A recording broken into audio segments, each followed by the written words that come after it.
ముద్రగడకు G బలుపు బాగా ఎక్కువని తెలుసు కానీ అది మరీ ఇంత టూ మచ్గా ఉంటుందా? పవన్ కళ్యాణ్ గారి గురించి ఇన్ని ప్రేలాపనలు ప్రేలతాడా ఈయన అని ఆశ్చర్యచకితులవుతున్నారు రాజకీయ విశ్లేషకులు.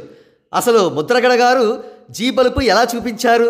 ఆయన పవన్ కళ్యాణ్ గారి గురించి ఏమేం ప్రేలాపనలు ప్రేలారు తెలుసుకుందాం. ముద్రగడ గారు ఈరోజు ఒక న్యూస్ ఛానల్ ఇంటర్వ్యూకు హాజరయ్యారు. ఆ న్యూస్ ఛానల్ యాంకర్, పవన్ గారు మీ ఇంటికి రాలేదని మీరు జనసేన పార్టీలోకి జాయిన్ అవ్వలేదు, కానీ జగన్ గారు కూడా మీ ఇంటికి రాలేదు, అయినప్పటికీ మీరు వైఎస్ఆర్సీపీలో జాయిన్ అయ్యారు, కారణం ఏమిటి అని ప్రశ్నించాడు. దానికి ముద్రగడ గారు సమాధానం ఇస్తూ, జగన్ గారి తండ్రి గారు ఎంపీగా చేశారు, ఎమ్మెల్యేగా చేశారు, ముఖ్యమంత్రిగా కూడా చేశారు.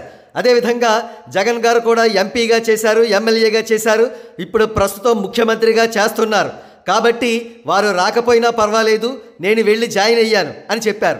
మరి పవన్ గారు కూడా మిమ్మల్ని ఆహ్వానించారు కదా పార్టీలోకి, ఆయన మీ ఇంటికి రాకపోయినా మీరు ఆయన పార్టీలో జాయిన్ అవ్వచ్చు కదా అని యాంకర్ ప్రశ్నించినప్పుడు ముద్రగడ గారు దురుసుగా మాట్లాడుతూ, పార్టీ పెట్టేస్తే వెళ్ళిపోతామా?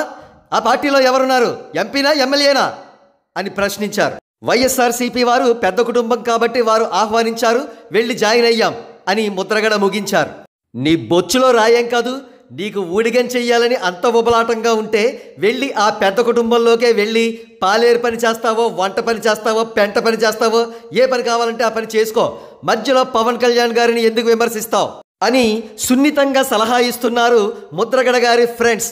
కాగా పవన్ కళ్యాణ్ గారు ముద్రగడ క్యారెక్టర్ తెలుసు కాబట్టే, ఆయన జీ బలుపు కూడా తెలుసు కాబట్టే ముద్రగడ గారిని ఎక్కడ ఉంచాలో అక్కడ ఉంచి తాను విజ్ఞత కలిగిన రాజకీయ నాయకుడినని నిరూపించుకున్నారు అంటున్నారు రాజకీయ విశ్లేషకులు.